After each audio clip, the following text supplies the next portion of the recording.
We're going to talk now about the new building code and its impact on the construction sector, on the wider economy, on all of us in Abu Dhabi. Building codes, I think everybody understands, are very important, in particular here, where so many buildings are constructed, high buildings, in a very demanding environment, a very demanding climate. We all have seen in other emerging economies spectacular hazards happening. For example, a few years ago, there were some very spectacular collapses of buildings and bridges in Korea, which is not a third world country. It is an advanced economy, but still these things happened up to the 1990s. Thanks God we haven't had anything like this here, and of course we don't want to have it. And for these reasons, we need codes and we need to follow them. Here to my left, I have Mr. Ali Bouker from the Department of Municipal Affairs, who are the custodians of that code. And maybe Ali, you can tell us what exactly is it about this building code? What is the responsibility of your authority with respect to it?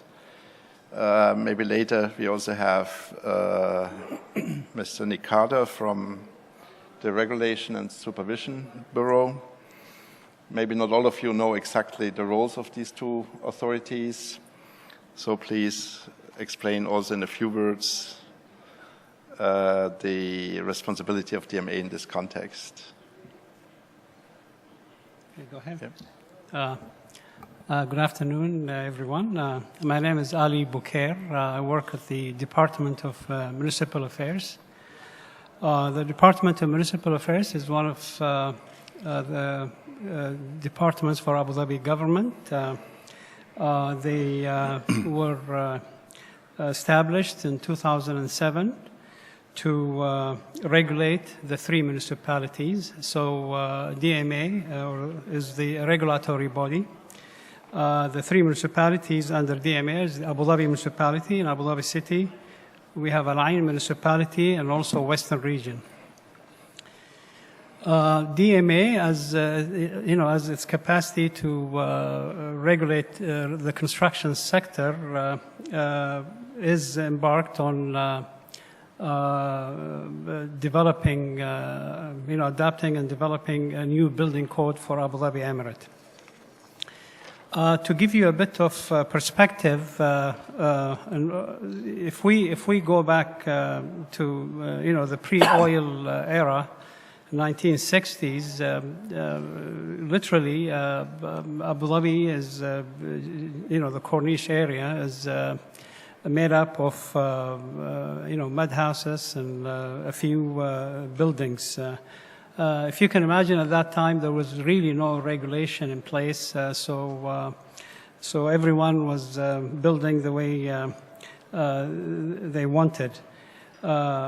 Then the oil discovery took place, and in the past 40 years, we've all witnessed how Abu Dhabi developed into one of the major cities in the world. So the development in construction has been tremendous. But if we think about the regulations that regulates the building construction, there has been some advances, but the regulations, the existing regulations that we have today to regulate the building is by no means adequate it doesn't meet the construction needs currently. And if we think in the next 20 years and beyond, Abu Dhabi Emirate has, an aspiration to become one of the top 5 governments in the world. And so the Department of Municipal Affairs has embarked on this building code to help achieve that, though.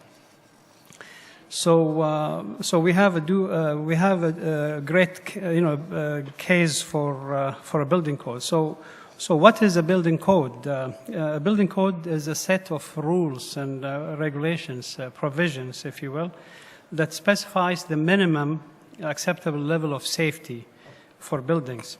And the purpose of the building code is to protect the public health, safety, and the general welfare. The building code becomes a law when the jurisdiction formally enacts that code. So as of today, we haven't received the decree to implement it officially, but we expect that to come very soon. So how did we adapt the codes? There are different ways of doing this, but the DMA felt that there is no need to reinvent the wheel. We looked around and we studied several international codes. All of them were good, but the DMA has decided to adopt the International Code Council from the US. The international codes in the US are the primary code that's used in all 50 states. We felt that they do provide support services, and we thought that they were really the code that we need to adapt. So what we did is we adapted these codes. These codes were developed over 200 plus years of research and development. So by adapting it, we're getting the benefit of all that. So we adapt that, and what we do is customize it so that it meets the local environment, the local needs here. After customizing it, we came up with the Abu Dhabi version of the code. So in addition to the code, what we're really looking at is a complete, regulatory system to regulate the construction industry. Building codes is really right on the top of that list, and we have that. The title of this forum is talk about the impact of these codes on the construction industry. So the building code, I think, will have a positive impact on the construction industry. The impact would be, getting to be competent in these new codes. And I think the transition from the current existing codes to the new codes should not really be that difficult. Because if you're a consultant designing buildings with one set of codes, it shouldn't really be difficult to go to the next codes. So there is a learning curve there that needs to be considered. So the next thing that we need to look at is the design professionals. They're the ones that will be using these codes. The question is, are they competent in their current status? The DMA and the pertinent stakeholders are really looking into that. What we're really hoping to achieve in the future is to require licensing and certification of engineering consultants that are practicing in Abu Dhabi Emirates.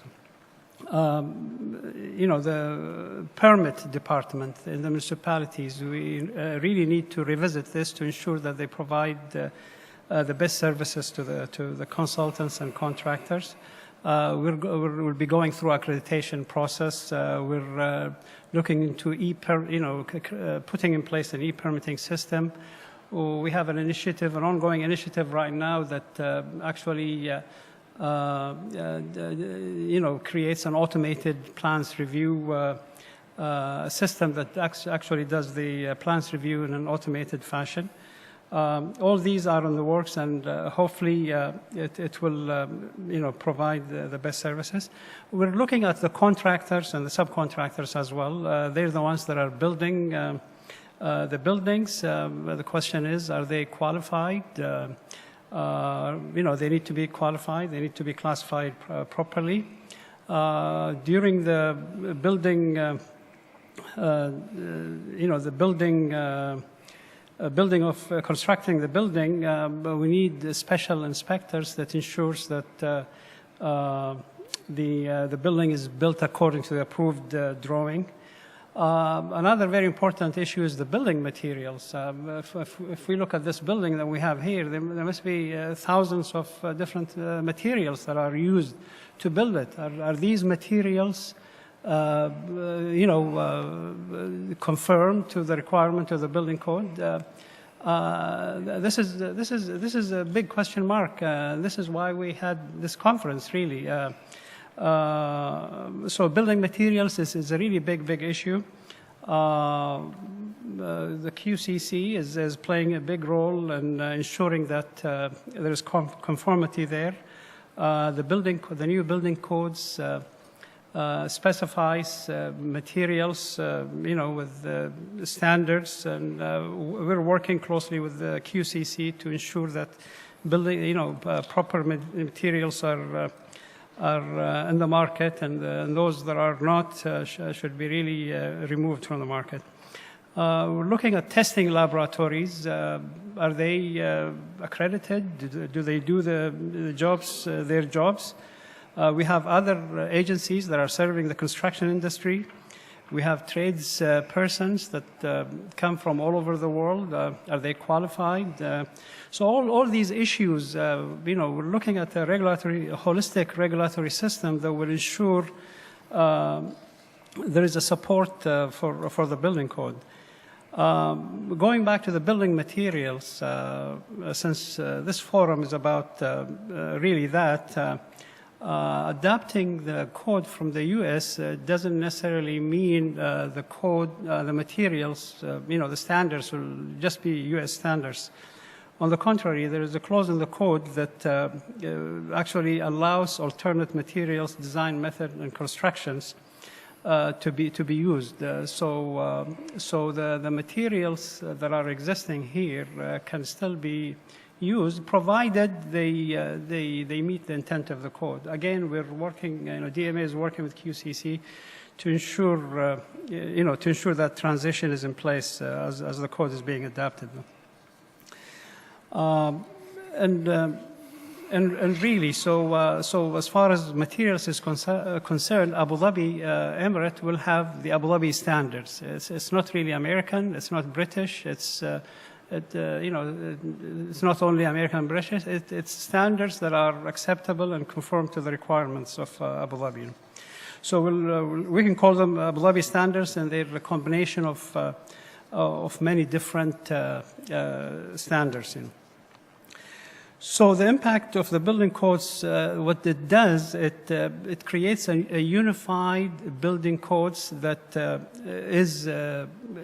that has to be complied by everyone in the construction industry. They are the law, the construction law, as opposed to how it is existing, where different consultants are actually using different codes. So there will be a unified code that everybody has to abide by. These codes are state-of-the-art building codes that are updated regularly. They provide all the construction needs. If you want to design a building or construct it, all the needs are included in these codes. They promote safety and healthy environment. Fire protection is a big thing in the code. We see too many fires happening all over. The building ensures that the building is protected from fire. There is a safe means of egress. If a fire takes place, we are assembled here in this room. If this building is designed using the building code, there will be a safe egress for us to leave before there is injury. The building, promotes accessibility. Accessibility for people with special needs, people that are disabled. If a person wanted to, with a special need, wanted to come to this conference here, if the building is designed according to the Abu Dhabi building codes, he will be able to attend.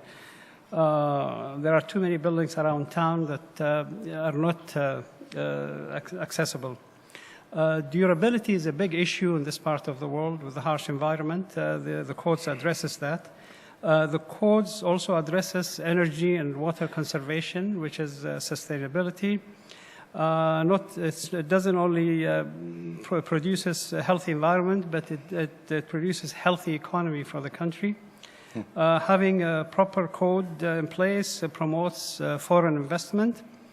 The construction standards will be raised, and it enhances the professional culture. So in conclusion, what I want to say is that the construction industry are the stakeholders for the government. The government created high standards, high codes, and we need the standards of the construction industry to really match that. Thank you for this. I think you mentioned a few keywords which we will resume in the later discussion. I noted down your focus on materials, the quality and conformity of materials, and definitely this is a core topic for our forum, so we shall talk about this a bit more. You also mentioned methods of conformity assessment, laboratories, the accreditation available in the country. Again, we should raise that issue. Sustainability, water consumption, light, and so on. But before we go into this discussion, maybe Mr. Nick Carter from RSB can tell us in a few words what is the involvement of his authority in this, or what are the overlaps or interfaces of RSB role with this building code. Okay, thank you.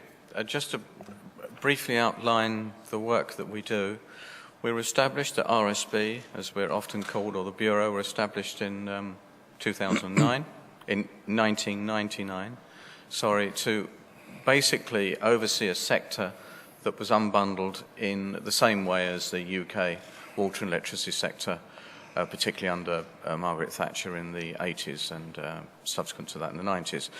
There are something like 40 companies that we regulate. They range from very large ones, such as Arabian Power Company at Umm TAPCO at Taweelah, the two Fajira power plants, to very small companies that treat, Zones Corp, that treat wastewater services or undertake wastewater services. We are structured in such a way that we are an independent body in that our income is not from government, but it is from the people that we regulate, our license holders. So that's a key difference between almost every entity in government and the regulatory body. Our website displays all of our licenses. If you want to undertake the generation of electricity, transmission, distribution, the sale of electricity or water, or the treatment and collection of wastewater, you must have a license from the regulatory body.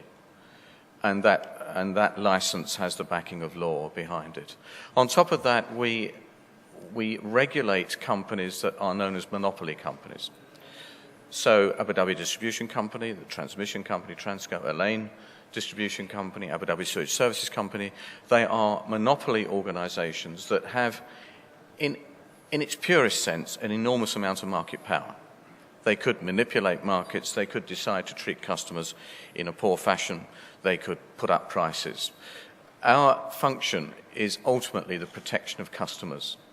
So we have two things to do. We must make sure that electricity and water is delivered continuously, that wastewater is collected safely and takes account of public health needs. And the other issue is to ensure that customers are not overcharged for the products on which they purchase. And so there's an enormously or fairly complex mechanism in place known as a price control mechanism that allows us to determine monopoly companies' income and expenditure streams. So that's known as a price control mechanism, which is carried out in many countries in the world, Australia, New Zealand, some parts of South America and North America. So we cover all aspects, economic and technical. We issue regulations, such as the wiring regulations, which do or will interface with the new code.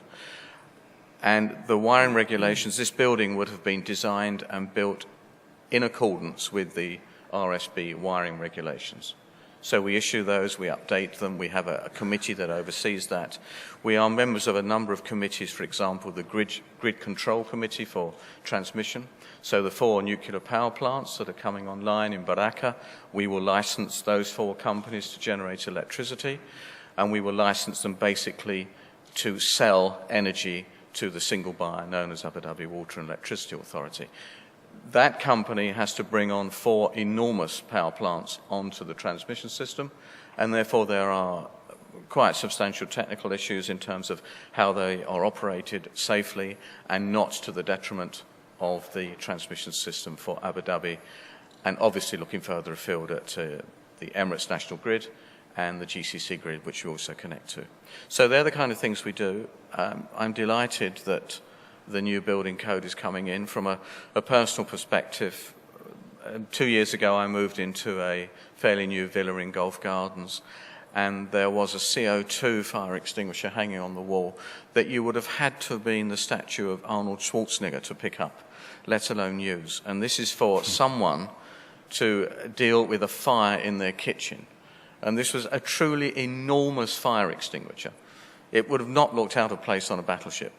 And so that kind of issue where you have bodies deciding to put massive fire extinguishers in a kitchen which actually serve no purpose is an extremely important role for the kind of work that you're doing on this national building code. So we greatly support it. The other key issue for us is that the sector is growing at something like half a power station a year. A typical power station is 1,500 megawatts. So each year, 800 to 1,000 megawatt growth. It's phenomenal. It's one of the highest growth rates in the world. Anything that helps to bring about a reduction in that rapid growth is of high importance to the regulatory authority, but also to the broader government of Abu Dhabi, who, as you know, provide substantial subsidies, and you will see these subsidies listed on your electricity and water bills, and we were involved in that process as well. So anything that brings about a reduction in subsidies and a reduction in the carbon footprint of Abu Dhabi and broader the UAE is something that we would support. So we have worked at every level with Estadama, with Urban Planning Council, with Mazda, who we also licensed to generate at Sabenias and the CSP plant down in Liwa. So we've worked with all these organisations to bring about a more sustainable sector. So we welcome this kind of forum and we welcome the regulations that are being put forward. Thank you. Many thanks for this. Maybe before enter detailed discussions, we can get from our colleague from the UK, Jonathan Griffin from the British Standards Group. Maybe he can give us a bit of a comment how this regulatory framework looks to him out of his experiences, his background. Absolutely, yes. So firstly, I'd like to say thank you very much for QCC for giving me the opportunity to talk about what is a very interesting subject.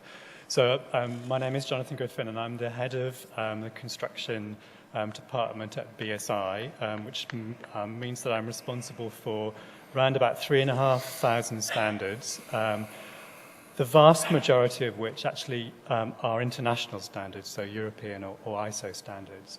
And we work very closely with the UK government to ensure that those standards work well with the regulations. Now, the question that I was asked to talk about was what was the likely impact of the building code upon the construction sector. And what I would say is that I think there can be no doubt that it represents a big step forward because you're moving from a confusing mishmash of regulations and standards to a local and a unified code which is internally consistent, is comprehensive, and it's maintained. And as such, if you'll excuse the pun, I think that lays the foundations for buildings that are safer and more sustainable and potentially less costly too.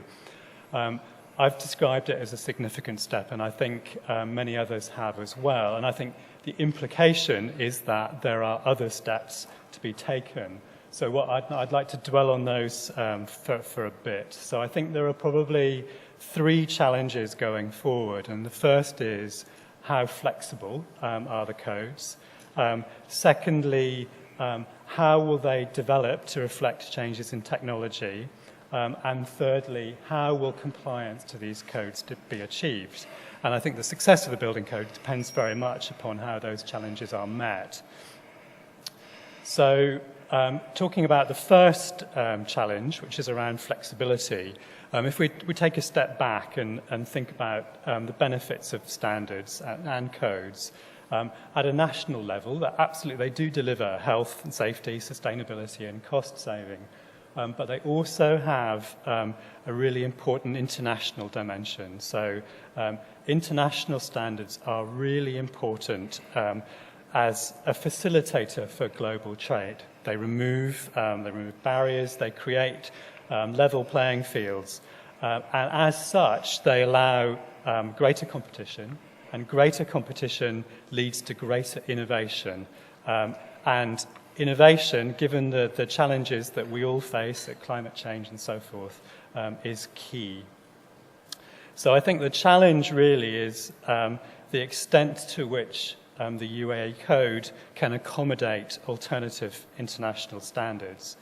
Now, as we've said, as Ali said, the code currently principally references American standards, and that's fine. They're robust and they're high-quality standards, but what the code doesn't do is it doesn't reference equally robust, high-quality European and international standards. So this potentially limits the effectiveness of the codes. And I say that because an understanding of alternatives, of equivalence between different sets of standards, imposes limitations potentially on on clients, procurers and specifiers. They potentially have limited choices in their access to consultants, designers and products. So what this means is that potentially going forward, it may be difficult to utilize the most cost-effective and the most innovative solutions. And I do recognize, as Ali said, that the codes do make reference to alternative international standards. So just to quote from the Uniform Plumbing Code, that says, the building official may approve products, materials, building components that are manufactured to the latest editions of international standards other than those referenced within these codes when, in his opinion, such products meet or exceed reference standards. So that's great.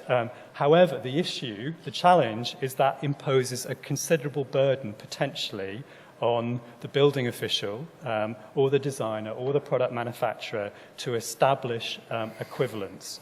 And this burden potentially will hold back progress. So what I think is that there is a need for a systematic program to develop tables of equivalence. So a framework that enables the recognition of alternative and equivalent standards. Now, I understand that there is already an example of this happening. So in the cladding and fire door area, there has been a committee that's established equivalence with other sets of international standards. So that potentially is a template for moving forward. And indeed, and BSI have offered to help too. So the second challenge I mentioned was how do the codes develop to reflect changes in technology? And I think this is also really important. And it's important because most countries, including the UAE, aspire to building sustainable buildings. And that aspiration is what is driving a considerable amount of innovation in the construction industry. And unless the codes incorporate these innovations, they will stifle progress. So I think the question is, what is the best way of doing this? And there are two approaches to take. Firstly, the regulator can take on the task itself, and it can employ technical experts, and those technical experts can work in each of the areas covered by the codes, and they can update the codes and the guidance as necessary. And the benefit of this is it gives more control, but it is potentially inflexible.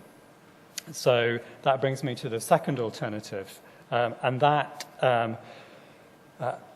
introduces greater flexibility, and it's about the regulators taking a step back and focusing on maintaining high-level, principle-based, performance-based regulations and leaving the technical details to standards bodies. And that, simply put, that's making a distinction between what needs to happen and how it happens.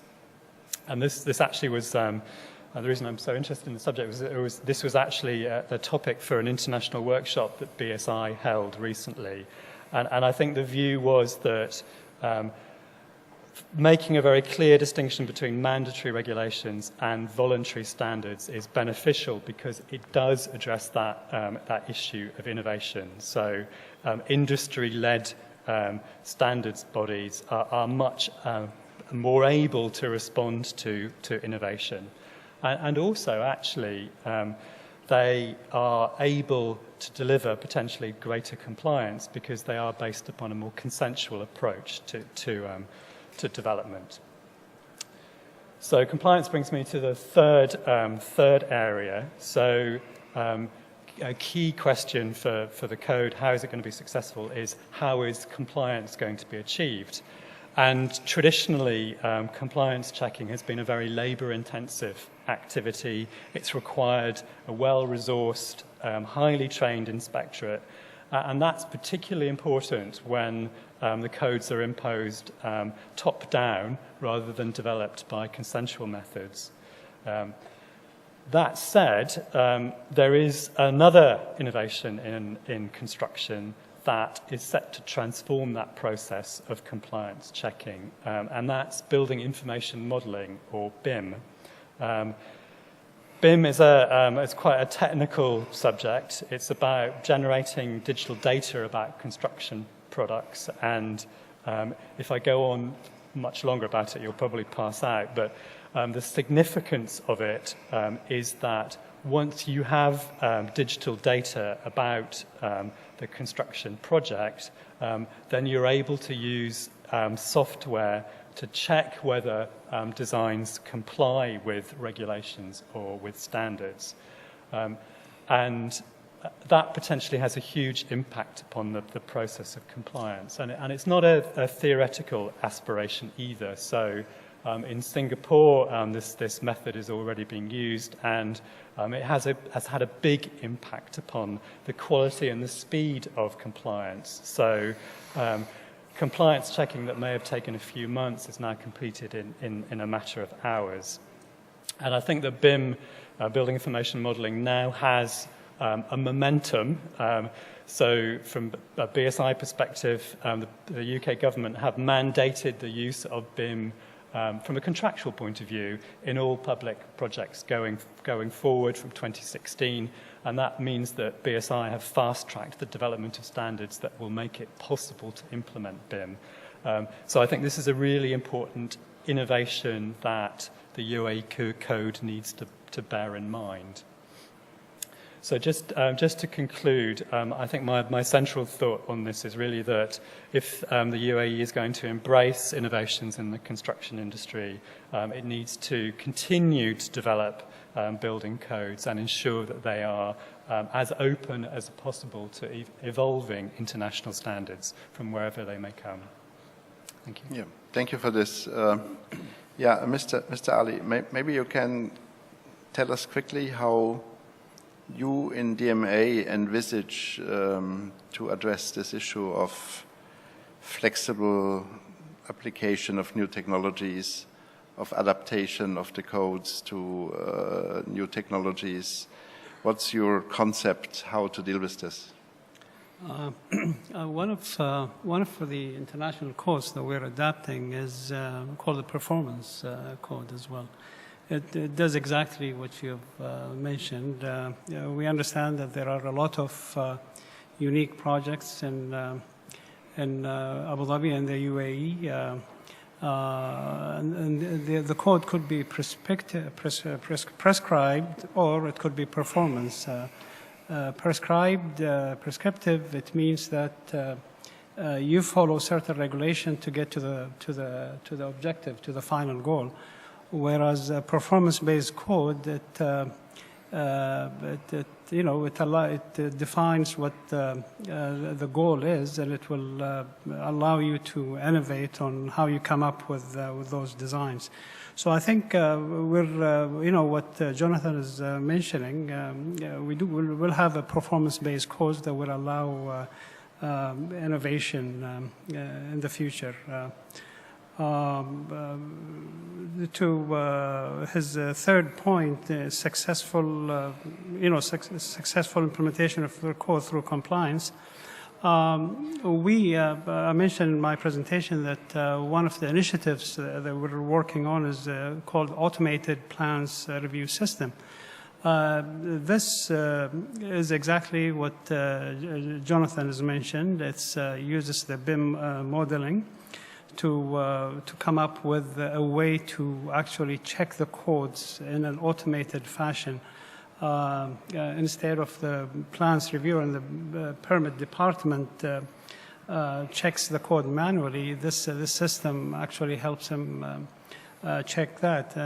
In fact, it's interesting that you've mentioned that because we recently had to evaluate the tender that were put. And one of the companies that tendered are actually the ones that created the Singapore plans review system. So we're really in that path. We understand the needs of successful compliance, and if we can speed up the plans review process, not only we save time, but we'll be able to check the plans accurately as well.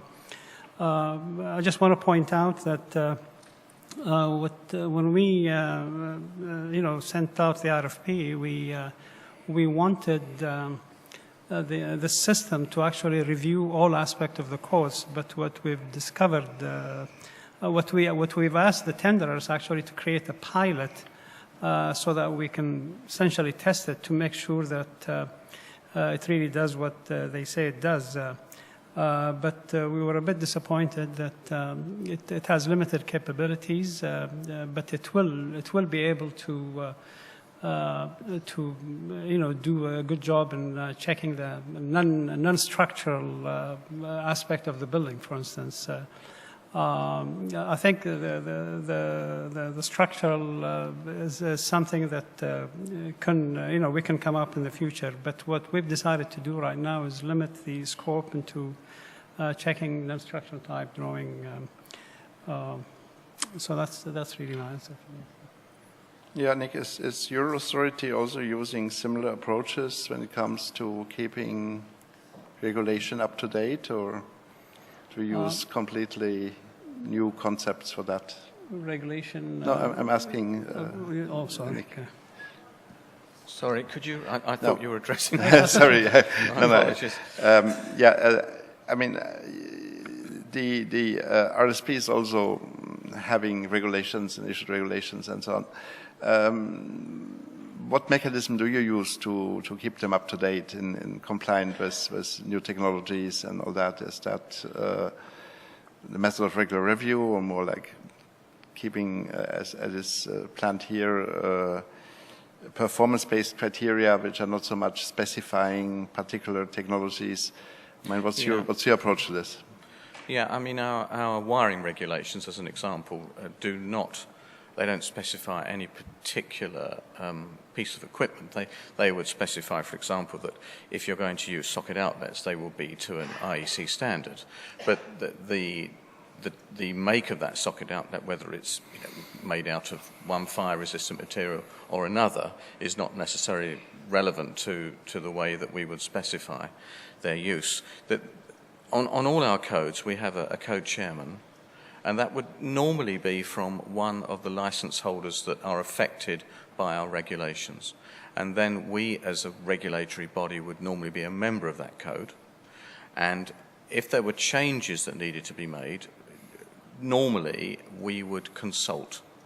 So as a regulatory body, one of our principal vehicles for bringing about change, whether it's through licenses, regulations, standards, policy, is to issue consultation documents. We place those on the web and we send them obviously to the affected, to who we believe are the affected stakeholders.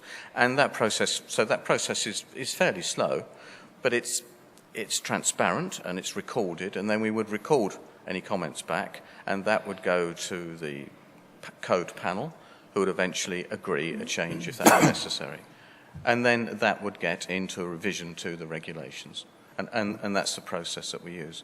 And that's a fairly standard process for changing most codes or regulations anywhere in the world. Yeah, Mr. Ali, I also believe to remember that the ICC is coming up with new editions in a regular schedule, and is it then planned also to follow up in Abu Dhabi with the same? Absolutely. The cycle of updating the codes in the US, it's every 3 years they come up with a new version of the code.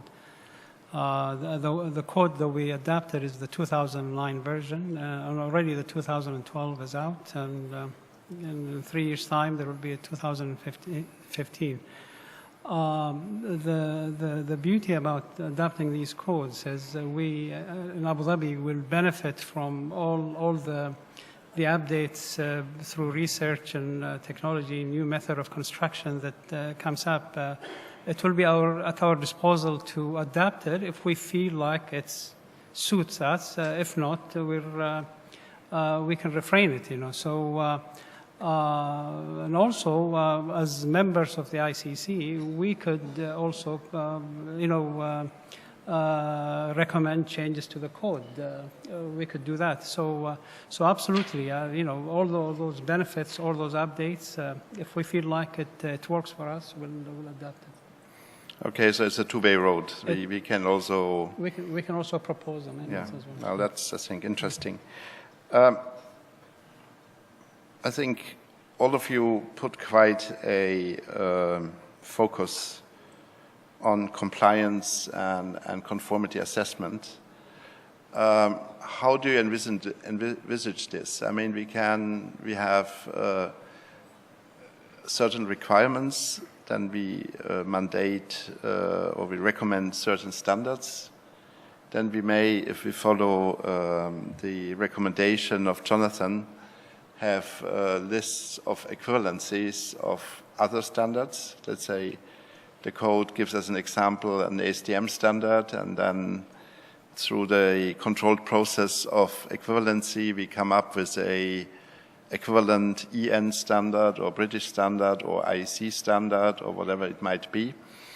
Does it then mean that if, for example, a supplier brings onto the market a product which has been certified in another jurisdiction to be compliant with this ASTM or EN or whatever standard, that you would then be happy to accept it in Abu Dhabi, or do you see we should have additional requirements? When we adopted this code, there was a misunderstanding from the public that adopting American code will immediately use, adopting American standard. That's really absolutely untrue. We need to use the purpose of the code is really to remove the inferior products from the market.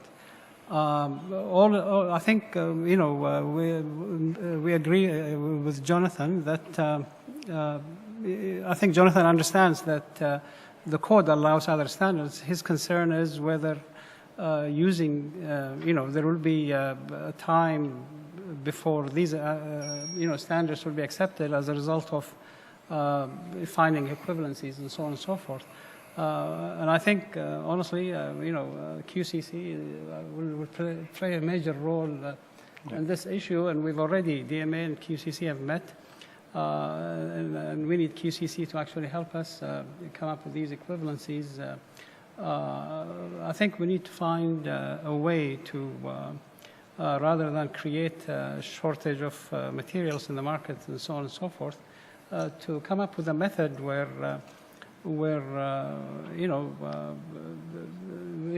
speed up the process and facilitate this issue. So that's. I think. Jonathan, you're nodding. Yeah. Well, I think. I mean, it is. It's a challenge, isn't it? And I think in some instances, manufacturers or designers will do the work. But I think it would be beneficial for there to be a more systematic approach to how you establish that equivalence, because that creates an openness that will be very much to the benefit of the UAE. Okay, maybe just changing completely the scene. I mean, we spoke a lot about now the standards, the requirements, conformity assessment of products. We briefly mentioned the qualification of the people who do the job. It's all obvious that it is not just using the right materials, it's also about using the rightly qualified people to build whatever has to be built. And we have heard that there are efforts in place to maintain and improve this. Maybe we can, in the last few minutes of this session, also think about the lifetime cycle of the buildings. And we spoke about durability, but even the most durable building, the most durable material, the most durable components undergo wear and tear, and what has been safe today and tomorrow may not be safe in 5 or in 10 years. So what's our vision, or what measures we have already taken how to guarantee this initial safety in the future over the entire lifetime of a building? Okay. In terms of ensuring that the professionals in the construction industry are qualified to do the job, as we speak, we have a team from DMA that's visiting the UK and the US to talk to organizations that would provide licensing of engineers, professional engineers or chartered engineers and architects. This is a highly required issue. There is no sense in bringing state-of-the-art building code here, and we don't have qualified people to use it. So this is part of DMA's responsibility to ensure that we have licensed professional engineers and architects working on buildings. In the future, the municipalities will probably want to accept drawings unless it's stamped with a registered, licensed and recognized engineer. It doesn't necessarily mean that, the way it works is firm, you could have, some licensed engineer, but you have others that are not licensed, maybe project engineers working on the project. It's the responsibility of the licensed engineer or the owner of the firm to check the drawing and ensure that it meets with the code requirement, and his stamp and signature will be on the drawing. At the same time, I think in the construction industry, like I said earlier, we have people coming from all over the world. They could be qualified to do the job, but there has to be a mechanism where we certify them, just like we, certify a person driving a car. I think if a driver has an accident, probably a handful of people that will get hurt. But if a building collapses, we have hundreds and thousands of people that get injured. So I think the certification issue is very important, and this is something that we're looking at. In terms of the building, the durability of buildings, I mentioned earlier, at first, buildings were, there was no proper regulation in place and they didn't really last long. The first wave of buildings in the Emirate, I don't know, they probably last 10 years or so because of durability issue, the harsh environment.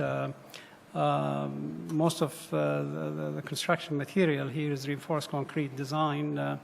If it's not properly, if the concrete is not properly mixed, not properly designed, and not properly constructed, it it creates cracks, and the cracks, the steel will be exposed to salt, and there'll be rust, and that's really the start of the problem. So the building codes that we're adapting, we're looking into. It already has high durability requirement, but through committees in the future, we will try to ensure that the building will last as possible. So that's really my answer for this. Yeah, many thanks for this. So I think maybe you allow me 1 minute to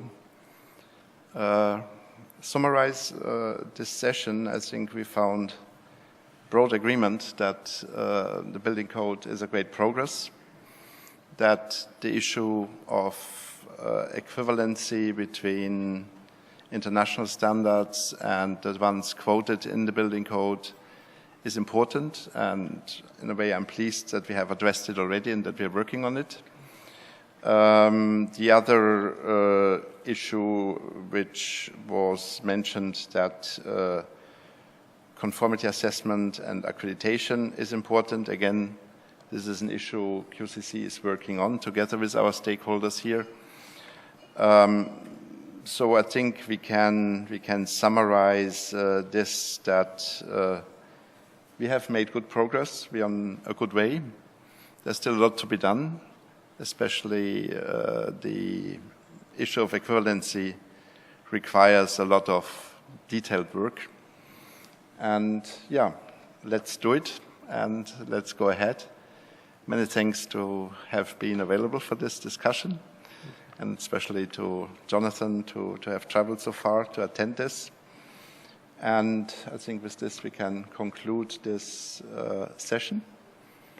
And I've just been given information that the plenary would be also closing in a couple of minutes. So thanks for the attendance and thanks for coming.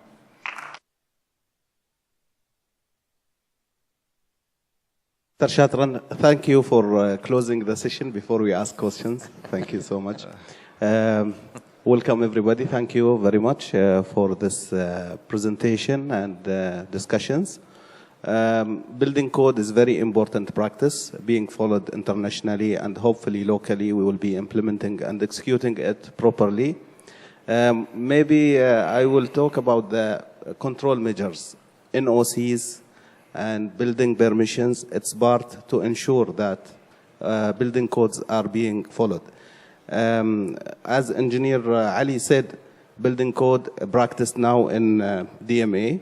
I want Mr. Nick and also Jonathan to give us example how much time you take until you issue the permission, the building permission, and also how many NOCs you have in your countries, and make a quick comparison between UAE or Abu Dhabi in particular and your countries as well. Question clear? Yep. Okay. Well, firstly, the regulatory body does not issue any permits to build. It regulates 3 companies that do, the 2 distribution companies and Abu Dhabi Sewage Services Company. We are a great believer in self-conformance. We have introduced some training schemes. We've approved certain companies to undertake training on our wiring regulations in the Emirates of Abu Dhabi, and something, I think, close to 500 or 600 registered engineers are on our website, where we've said that if a company has a registered engineer that has met the criteria and passed the tests that we've approved, then they can self-approve drawings. So there is a disconnect between our desire to move these processes forward and the way the distribution companies still undertake the checking of a building. As an example, this one. We have approved, whoever the designer was of this building, Emirates Towers, we have approved the company to design the wiring regulations in accordance with our standards. And they have self-certified that they have built or designed this and built it to those standards. And that's the model we see for the future. We do not see a model of a distribution company checking thousands of drawings. And I'm afraid it's a bit beyond my area of expertise. Sorry, it's a bit beyond my area of expertise, so I can find out for you if we talk afterwards, but I don't know. I just want to add, the self-certification really works if the consultants are qualified to do the job. Yeah, exactly. And the building code, this is something that we're really looking at as well. If a person is a registered, licensed engineer, for instance, in Abu Dhabi municipality, we don't have a person that checks the mechanical, design for the building. But if the consultant is a specialized mechanical engineer, we could use that self-certification process. Though I think it works in certain areas. I mean, it ultimately is down to the kind of stock we're talking about. If it's large industrial, commercial premises or developments, then that should be left to the people that best understand how to design these in accordance with a whole wide range of regulations. If it's small, single, double villas, then no, we do see there is a need for more protection of customers, because people are more prone to cut corners in building small properties, whereas for very large ones, it's virtually impossible to do that. So it depends on the kind of stock. Yeah, thank you. And I think this is a very common distinction in many jurisdictions, that you deal with an individual in a different way than with a professional. Yeah. So, last question. Hi, my name's Ali Al-Zahid. I'm from the Urban Planning Council. First of all, I want to commend Engineer Ali Boukair for the building code. Essentially, I understand that you've personally been working on it for a long time now. And it is something that Abu Dhabi definitely needs. Now, my question is really two-pronged. Do you see any challenges with the implementation above and beyond the learning curve? You instigated that there's going to be a learning curve, and of course that's natural. But above and beyond that, do you see any other challenges that we can hear today? And the other question is, will there be a pilot phase for the end users? And I'm not talking about the reviewers, but the actual consultants, the contractors, the suppliers, etc. Thank you. Yeah, thanks, Ali. The implementation, it's always a difficult issue, honestly. When you bring in a new code and you're trying to adapt it, in certain cities in the States, they have a transition period where they allow, they give people, consultants a period of time to migrate. But the issue is that also a lot of people, if you give a window like that, everybody waits till the last minute to get on board. So what we're really deciding to do is give about a year transition period. This will be officially once the codes are mandated. But if you look at it, we've been working on this code for a few years right now. We had a soft launch in 2011. So I think, there are challenges, but I think we should do okay if we give a 1 year period to migrate from the existing course to the new one. A big challenge that I see is for local engineers that are, they have difficulty in the English language, since this is going to be an English, the code language is in English. We see a bit of difficulty there, but there is a plan in providing intensive workshops during this one-year transition. And the department will do everything it can to ease that transition. But I'm sure there will be, challenges up ahead. What was your second? Feedback. Yeah, I think we had we had a forum last month in March or in February, where we invited consultants to come and give us their feedback on what they thought of the building code. There were about 6 consultants. Granted, they're international consultants. We had, fantastic feedback actually from those. This forum was done at the request of the Executive Council, just for them to actually come and hear what the consultants have to say. So the feedback was great. I personally had workshops, in Al-Ain, for instance, I had it, with local consultants there. They, when they understand that this is, the government is putting this high standards, to achieve their aspiration, they want to come on board and do what they can, there are challenges. The feedback right now seems good, so I think we're ready to go. So. Okay, so once more, many thanks. Please stay in the room for the final plenary. And I would now like to ask Mr. Lee Bishop, I hope he's in the room, to come on the stage.